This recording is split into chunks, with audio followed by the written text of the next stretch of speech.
मैं जानना चाहूंगी और मुझे ऐसा लग रहा है कि शायद आप सवालों से बच रहे हैं। मैं आपसे भी बच रहा हूँ, अपने से भी बच रहा हूँ, और सच ये है कि हमारा ये हाल बनाने में आप मीडिया बंधुओं का बहुत बड़ा रोल है।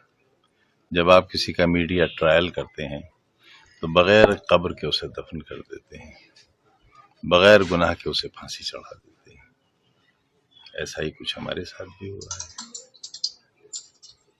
क्या आपकी किसी से नाराजगी है? अपने से है। पार्टियों से? मैं छोटा सा आदमी, बीमार आदमी, अपराधी, सैकड़ों मुकदमे, मुर्गी बकरी चोर, किताब चोर, मगर किताब चुरा कर यूनिवर्सिटी बनाई है, अपना घर नहीं बनाया है।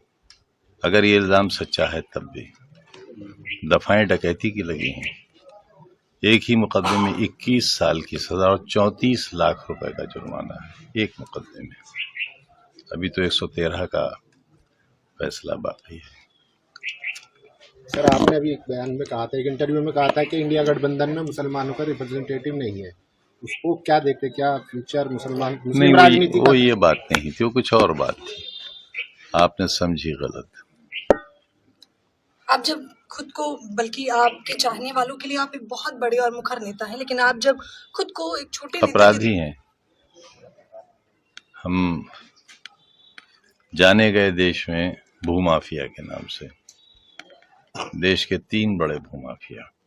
पहला भूमाफिया आजम खान, दूसरा मुख्तार अंसारी और तीसरा अतीक अहमद।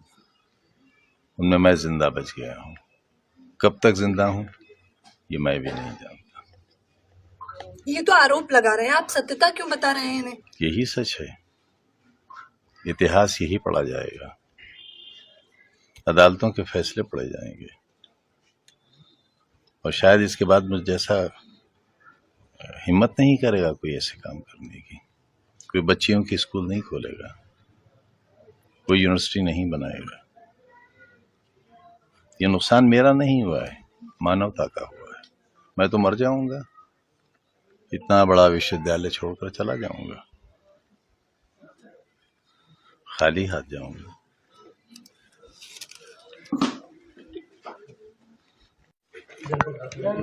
बताया जा रहा है कि सपा प्रमुख अखिलेश यादव से आप नाराज दिख रहे हैं, क्या ऐसा है? आपसे ये सूचना मिली, बात करने मैं वही जानकारी लेना चाहूंगी कि आप हमें बताइए। मुझे ये खबर ही आपसे मिल रही है, क्योंकि खबरें तो आप ही फैलाते हैं, हम तो फैलाते नहीं। जो उत्तर प्रदेश में जिस प्रकार से सरकार चल रही है, बेलगाम बुलडोजर चल रहा है, उस पर क्या कुछ प्रतिक्रिया है आपकी? इस बारे में भी आप बेहतर बताएंगे। मैं तो 5 साल बाद जेल से निकला हूँ।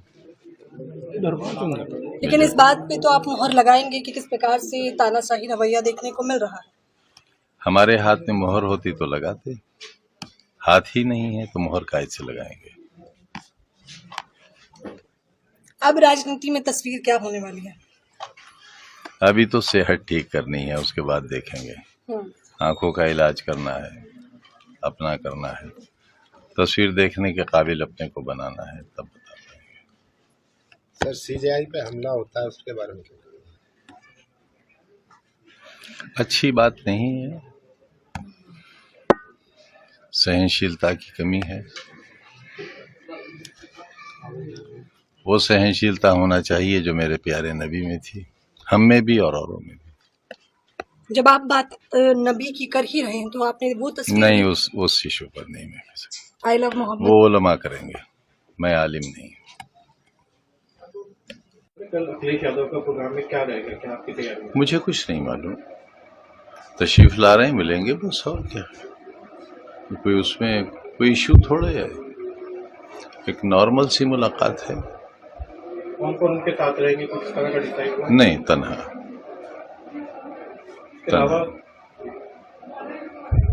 इसके अलावा जिस तरह सीजीआई पे कल जूते से हमला किया गया, अफसोसनाक है, बुरा है, बेहतर नहीं है। इतनी सहनशीलता होना चाहिए। मुकदमे को लेकर क्या कहेंगे? कुछ भी नहीं, तो अदालतों में है, अदालतों से ही हमें राहत भी मिली है। अगर अदालत से इंसाफ नहीं मिला तो बड़ी अदालत ने इंसाफ दिया भी है। किसी मुकदमे को लेकर आपने कहा है, घर को लेकर नहीं, वो तो जुर्माना पड़ा है, कहाँ से दूंगा, कहाँ से दूंगा? क्या करेंगे? घर बेच देंगे और क्या करेंगे, सर, खुद को बेच देंगे। बिहार में जिस तरह से इलेक्शन का डिक्लेयर हुआ उसको लेकर क्या कहेंगे? SR पर भी आवाज उठी थी, आप उस टाइम जेल में थे। जिस तरह 60 लाख से ज्यादा अब देखिए, वोटों की मैं इतने लंबे अरसे जेल में रहा हूं कि मुझको बाहर की दुनिया का कुछ पता नहीं है। अब आया हूं तो देखता हूं क्या हो सकता है।